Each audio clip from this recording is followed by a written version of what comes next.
Ассалаумағалейкум, құрметті жаңаөзендіктер.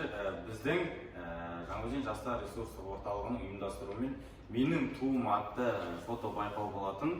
Бүгін соның қорытындысы жеңімпаздарды анықтайтын сәт келді. Өздері де біліп отыр, қазір бірінші орын алғаным.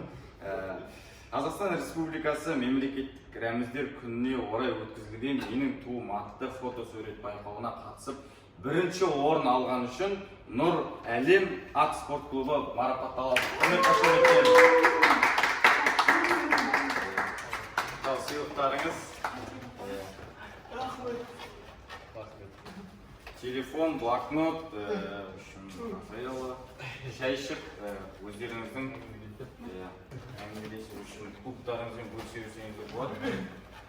Сіздерге алдағы уақытта табыс, Қазақстанның туын биікке көтеріп жүре беріңіздер. Туымен түскен, бірінші орын алып түскен суреттеріңіз көп болсын. Сіздермен бірге Жаңаөзен жастар орталығы.